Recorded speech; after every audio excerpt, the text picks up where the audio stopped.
The overall goal of this protocol is to achieve fast and efficient gene disruption through CRISPR-Cas9 in primary hematopoietic progenitor cells using a ribonucleoprotein approach. This method can answer key questions in the fields of normal and malignant hematopoiesis, such as what are the molecular and phenotypic consequences of the loss of gene X. The main advantage of this technique is that it is extremely easy, fast, and cost-effective.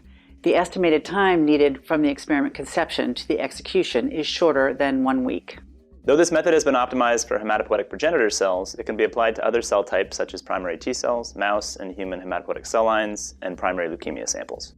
We first had the idea for this method when we realized how other CRISPR-Cas9 delivery approaches, including plasmids and viruses, were either toxic to our cells or had slow turnaround times.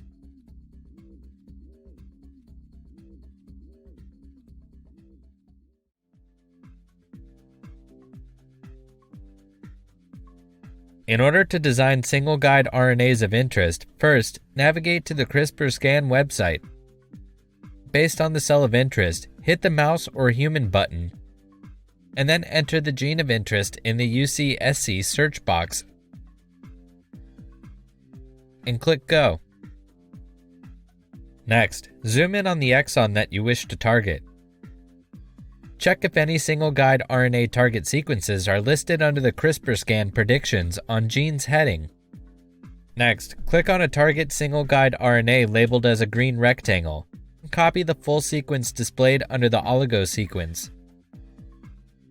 Then paste the sequence in a text document. Next, add the nucleotides ATAGC to the 3' end of the sequence.